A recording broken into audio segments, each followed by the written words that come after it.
24th Rose. Means of Perfection. The saints always made our Lord's life the principal object of their study. They meditated on his virtues and sufferings, and in this way they arrived at Christian perfection. Once St. Bernard began this meditation, he always continued it. At the very beginning of my conversion, he said, I made a bouquet of myrrh made up of the sorrows of my Savior. I placed this bouquet upon my heart, thinking of the stripes, the thorns, and the nails of his passion. I used all my mental strength to meditate on these mysteries every day. This was the practice of the holy martyrs too. We know how admirably they triumphed over the most cruel sufferings. St. Bernard says that the martyrs' wonderful constancy could have only sprung from one source, their constant meditation on the wounds of Jesus Christ. The martyrs were Christ's athletes, his champions. While their blood gushed forth and their bodies were racked with cruel torments, their generous souls were hidden in the wounds of our Lord. These wounds made them invincible. During her whole life, the Blessed Mother's chief concern was meditation on the virtues and sufferings of her Son. When she heard the angels sing their hymns of joy at his birth, and when she saw the shepherds adore him in the stable, her heart and mind were filled with wonder, and she meditated upon all these marvels. She compared the greatness of the Word incarnate to his deep humility, and the way he lowered himself. She thought of him in his manger, filled with straw, and then on his throne in heaven, and in the bosom of his eternal Father. She compared the might of God to the weakness of a baby, and his wisdom to his simplicity.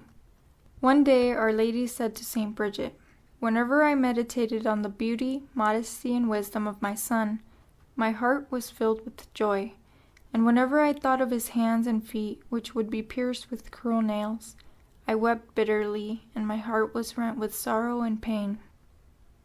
After our Lord's Ascension, Our Blessed Lady spent the rest of her life in visiting the places that had been hallowed by his presence and sufferings. When she was in those places, she used to meditate upon his boundless love and upon his terrible passion.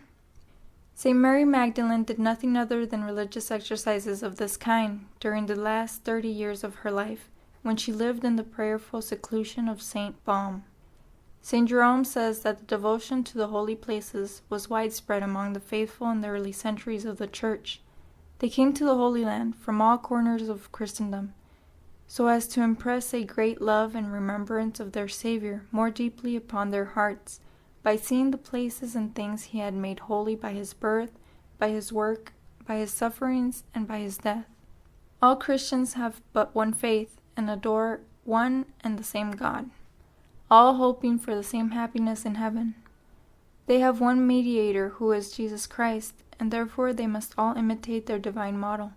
And in order to do this, they must meditate on the mysteries of his life, his virtues, and of his glory. It is a great mistake to think that only priests and religious and those who have withdrawn from the turmoil of the world are supposed to meditate upon the truths of our faith and the mysteries of the life of Jesus Christ. If priests and religious have an obligation to meditate on the great truths of our holy religion in order to live up to their vocation worthily, the same obligation, then, is just as much incumbent upon the laity, because of the fact that every day they meet with spiritual dangers which might make them lose their souls. Therefore, they should arm themselves with frequent meditation on the life, virtues, and sufferings of our blessed Lord, which are so beautifully contained in the 15 mysteries of the Holy Rosary.